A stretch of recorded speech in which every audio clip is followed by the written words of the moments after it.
कोल्हापूरची अस्मिता असणाऱ्या गांधी मैदानाचे नुकसान करायचे आणि नेहमीच मैदानाचा प्रसिद्धीसाठी वापर करायचा हेच उद्योग सध्या एका टोळक्याकडून सुरू आहे। हे आंदोलन म्हणजे निव्वळ स्टंटबाजी असल्याचा आरोप शिवसेना जिल्हा प्रमुख सुजित चव्हाण यांनी पत्रकार परिषदेत केलाय। हे मैदान संपूर्ण जिल्ह्याचे अस्मिता असून आमदार राजेश क्षीरसागर यांनी पहिल्या टप्प्यातील 5,80,00,000 निधी मंजूर केला असून काही महिन्यात याचे संपूर्ण काम पूर्ण होईल। पत्रकार परिषदेस उपजिल्हा प्रमुख किशोर घाडगे, तुकाराम साळुंखे, रमेश घाडे, दीपक चव्हाण, रणजित मंडलिक, सुनील खोत, कमलाकर किलकिले, अर्जुन आंबी, अमृत परभणे, बंटी साळुंखे उपस्थित होते। या कोल्हापूर नगरीमध्ये प्रचंड प्रमाणात पाऊस झाला आणि या पावसाअभावी गांधी मैदानामध्ये जे तळ्याचं स्वरूप आलं आणि हे तळ्याचं स्वरूप कशामुळे आलं आणि कुणी केलं ह्याला कारणीभूत कोण आहे,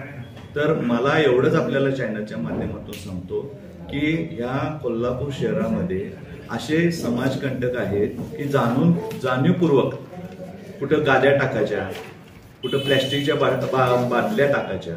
आणि हे कुठे तर अभाव गांधी मैदानाला जे सुशोभीकरण करण्याचं जे काम चालू आहे त्या कामाला कुठे तो खो घालावा, कुठे तर ह्या कामाला बदनाम करायचं, अशा पद्धतीचे अशा प्रवृत्तीची जी लोक आहेत यांना फक्त माझी विनंती एवढी आहे की जे काम चालू आहे हे ज्यांच्या नजरेसमोर चालू आहे, आपल्या समोर पण चालू आहे, आपण फक्त कोणाला तर विरोध करायचा म्हणून,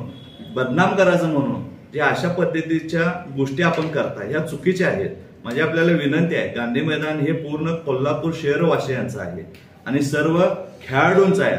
क्रीडा रसिकांचं आहे आणि हे गांधी मैदान सुशोभीकरण करण्याकरिता जो पुढाकार आदरणीय राजेश क्षीरसागर साहेबांनी घेतला आणि त्या माध्यमातून जे 5 कोटीचं चॅनलचं काम चालू आहे हे आता येत्या 2 ते 4 महिन्यामध्ये आपल्याला पूर्ण झालेलं दिसेल। आपण पण ते बघू शकता की तुम्ही त्या ठिकाणी त्या गोष्टी बघाल की हे गांधी मैदानाचं काम चॅनलचं पाणी जे आता तुंबलेलं आहे ते पाणी त्या चॅनलच्या माध्यमातून बाहेर जाणार आहे हे आपण देखील आपल्या डोळ्यानं बघाल। पण आपल्याला एवढंच सांगतो, कुणावर चिखलफेक करायच्या अगोदर आपण गांधी मैदानाचं सुशोभीकरण कशा पद्धतीनं करता येईल, आपला देखील त्या ठिकाणी काय असेल त्या सूचना आम्हाला जर खरोखर सांगितल्या तर आम्ही प्रामुख्याने त्या सूचनेचं पालन करून त्या सुधारणा करू। परंतु आपल्याला प्रसिद्धी मिळवण्याकरता कुठे तर आपल्याला कुणावर तर काय तर आरोप केल्याशिवाय आपली प्रसिद्धी होत नाही, अशा पद्धतीने जर आपण कराला तर मला आपल्याला सांगायचं आहे कोल्हापूरची जनता ही सुज्ञ आहे, कोल्हापूरचे नागरिक हे पूर्ण सुज्ञ आहेत,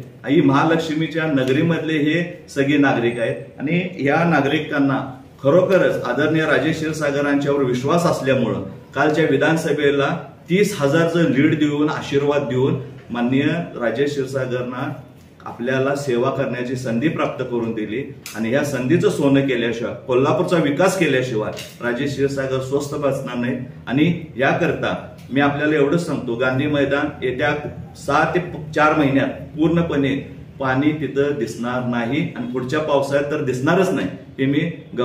पूर्णपणे विचारपूर्वक करून आपल्याला सांगू इच्छितो।